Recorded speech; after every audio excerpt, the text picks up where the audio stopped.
Hey, good morning, everybody. This is Mr. Ainsworth, and we're going to get into a fun lesson here about how to find the linear function. Uh, so, I'm going to start off with a fact here about linear functions. The fact is this, that all linear functions, or straight lines, that's how you identify them graphically here, have what's called a constant rate of change, or you can say a constant slope. So because of that, you can find the linear function itself given a set of data, or a set of ordered pairs, which is called a relation. So we have a specific goal here today. So let's go through it here. There we go. And the goal is this. Given a set of ordered pairs of the linear function, so we're given that it's linear, we're going to first find the slope, step one, and we're going to find the linear function, secondly, and then afterwards we're going to use it to predict future values, and that's going to be the third thing, okay? So we're going to be given a set of ordered pairs, which is called a linear relation. Okay, that's called a set of ordered pairs. A relation, okay? And we're going to find the slope, the function, and then the y values. Three things, and we're going to go through it one at a time. All right, so the first thing we do is we understand that slope is defined as the change in y values, call it delta y, divided by the change in x values, call it delta x. Okay, that's your slope, which in the linear function is m here. Our linear function in general is y equals m times x plus b. And our goal is to find the slope first and then the y-intercept, or that constant. Okay, so what we're going to do is we're going to analyze the table here. So the change from 5 to 9 is an increase of 4. From 9 to 13 is an increase of 4. And from 13 to 17 is an increase of 4. We call that delta y, or the change in y. And then what we're going to do is we're going to find the change in x values. Okay, so from 0 to 2 is a 2, increase of 2. Change from 2 to 4 is also an increase of 2. From 4 to 6 is an increase of 2. And that's called delta x, or the change in x. And because of those are constant in all linear functions, we can find the slope. So what we do is we take the change in y, which is 4, divided by the change in x, which is 2. All right, what do you get? 4 divided by 2 is 2. So that right there is the slope. All right, m is equal to 2. Okay, so what we know is that y equals 2 times x plus or minus something. The goal is to figure out, what do we add to this to generate all these y values? All right, so what you do is you pick an ordered pair. All right, so you can pick any one of these four ordered pairs. We have 4 of them. So goal number 2 is you got to find the function. Then after that, then you can find these unknown y values here down in the table. Okay, so what we do is we pick an ordered pair. You can pick any one of the 4. The easiest one is 0, 5. And you want to do that, and you want to substitute into the function. All right, sub into the function. All right, and evaluate it. So what I'm going to do is I'm going to take 0 and put it in for x, and 5 into y, and it looks like this. All right, so 5 is equal to, again, I'm using the function here, 2 times the x value, which is 0, all right, plus something, and this b value is the unknown part. So 2 times 0 plus what equals 5, all right, because we want to generate a y value of 5. Well, that's just 0, so all we have to do is ask ourselves, is 0 plus what equals 5, and it should be obvious. You have to add 5. So that suggests that the function looks like 2x plus 5.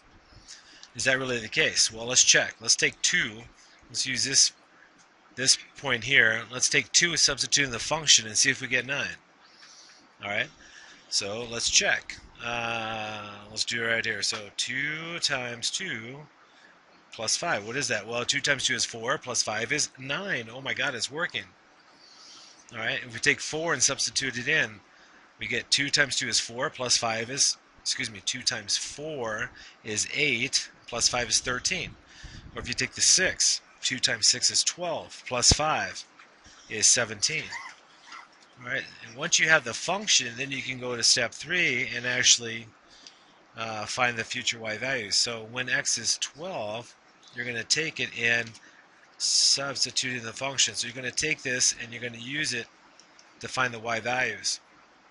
So here we go. So we're going to take 2 times whatever x is. Here x is 12, right? 2 times 12, and then add 5.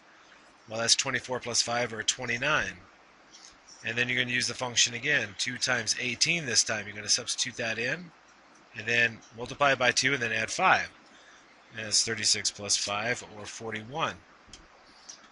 And that was goal number 3. That's actually finding the y values after you find the linear function given the table. So you find the slope first by finding the changes of y, and then find the changes in x. Then you predict what, you adjust the function, either adding or subtracting.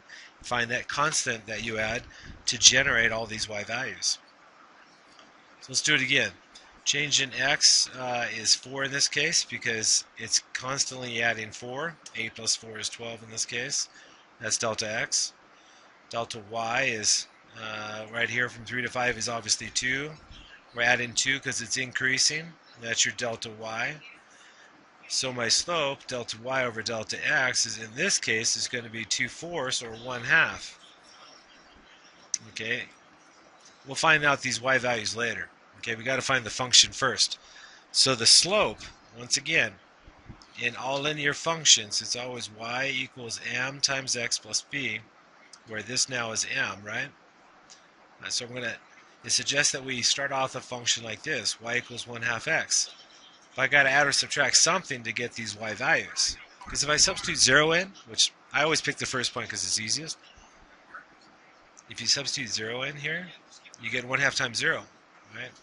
Well, 1/2 times 0 is 0 and not 3. So you adjust it by adding 3. 0 plus 3 is 3, and that gives me that y value. So I have to adjust the function accordingly so that I generate these y values. And then you check it.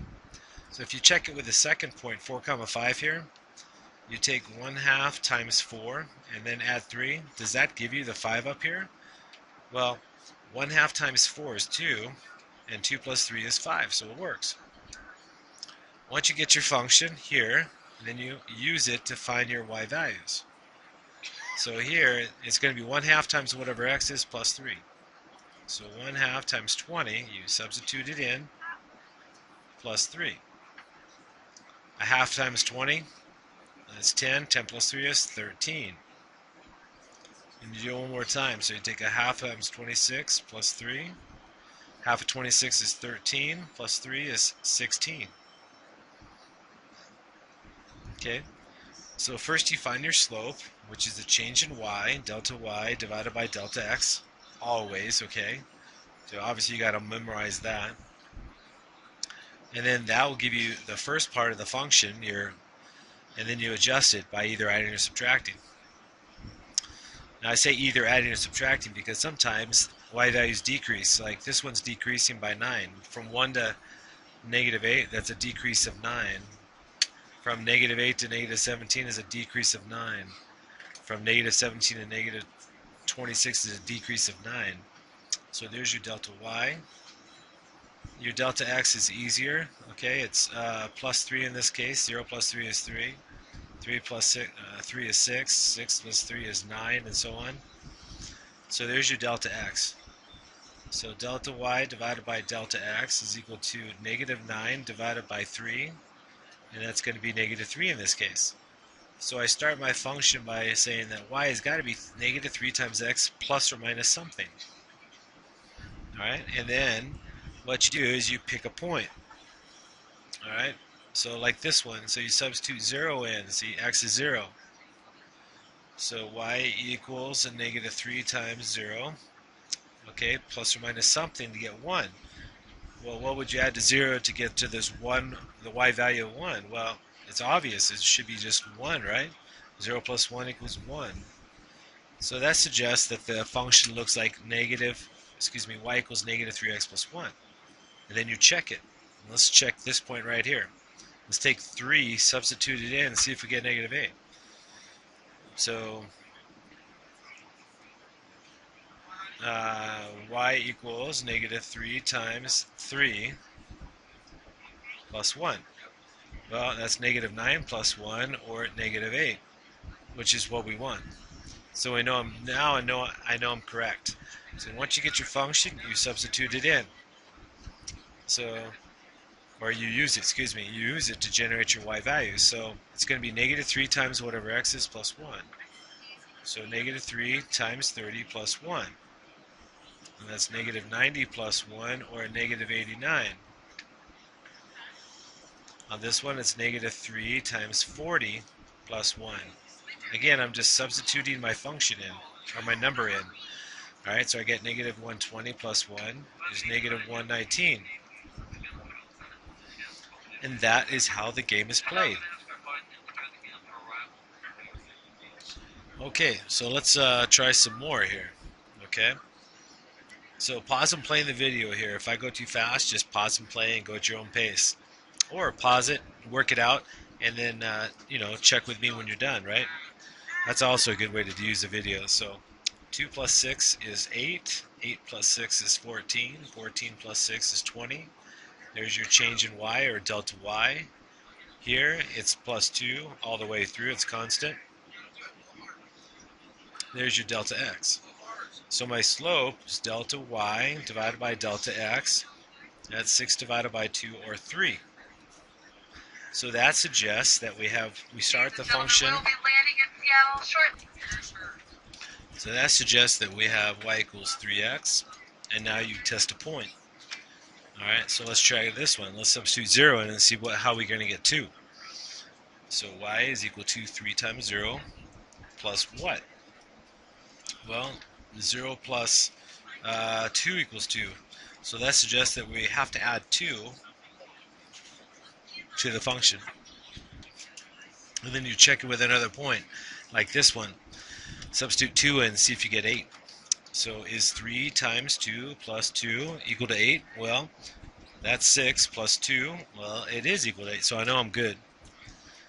So I get this, and now I use it.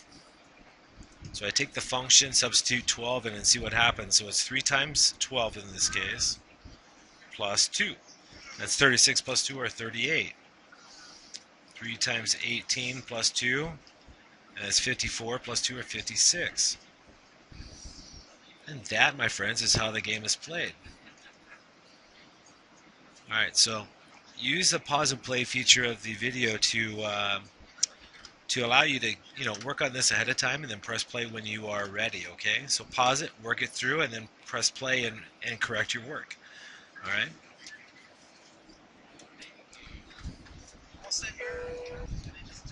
Alright, so this is a decrease situation. So the change here is negative 2, because 6 minus 2 is 4, and 4 minus 2 is 2, and 2 minus 2 is 0.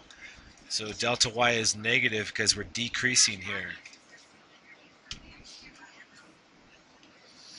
Here it's increasing, so plus 1, plus 1, plus 1, and so on. So here, our slope is a little bit different. It's negative 2 divided by 1. So negative 2 divided by 1, which is negative 2. And so that suggests that we have negative 2x plus or minus something.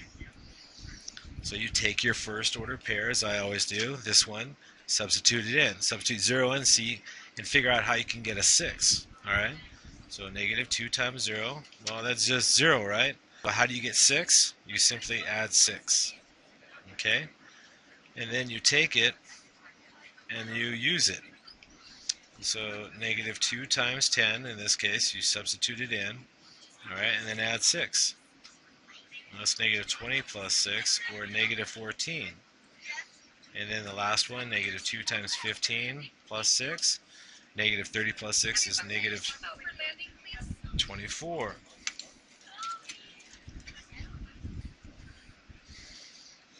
Alright, let's do another one here. So we got an increase of 1 here on this change in y here with the y values all the way, plus 1 all the way through.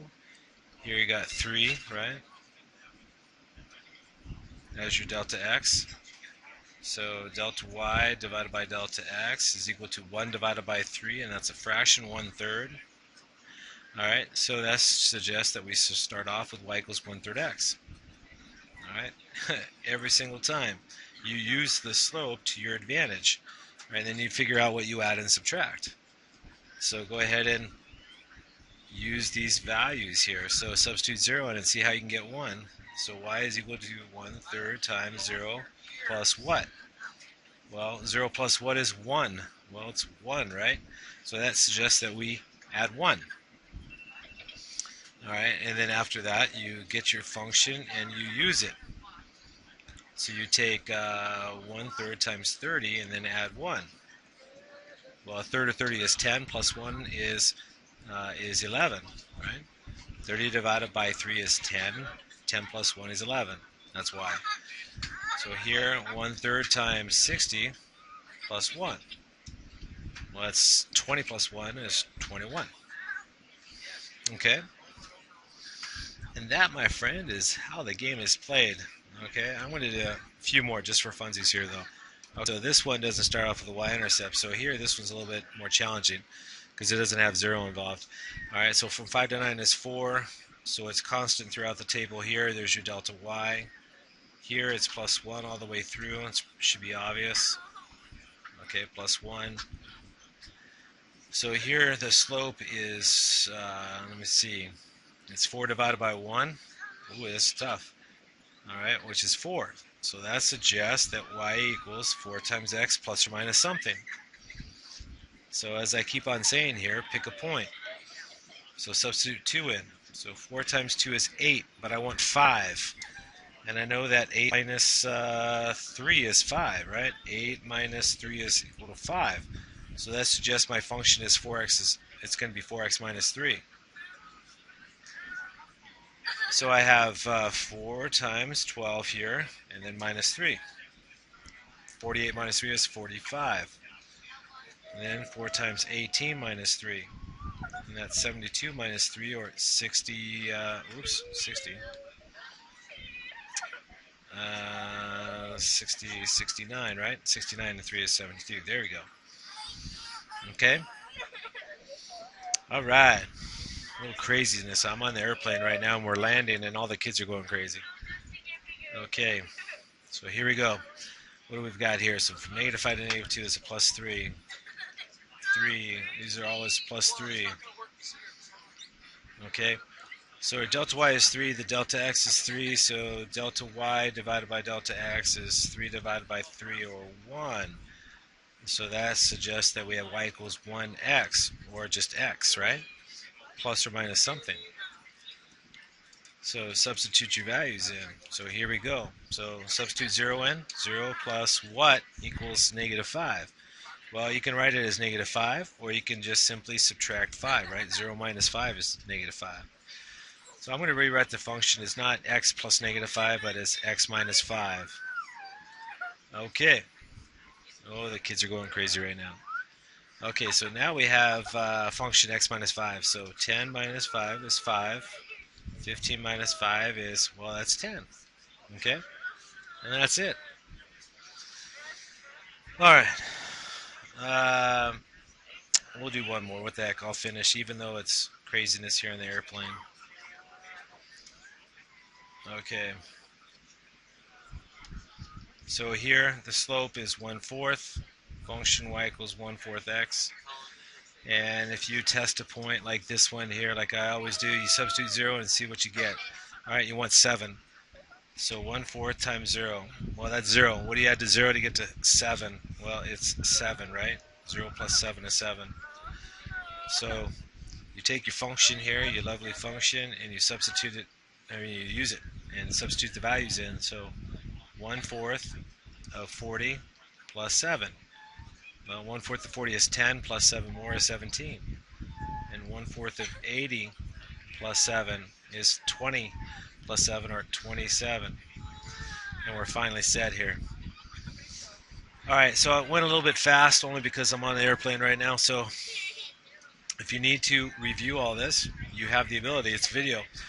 So I'll see you in my next lesson. This is Ainsworth. I got to sign off and land this airplane, okay? All right, you guys. Take care. Bye-bye.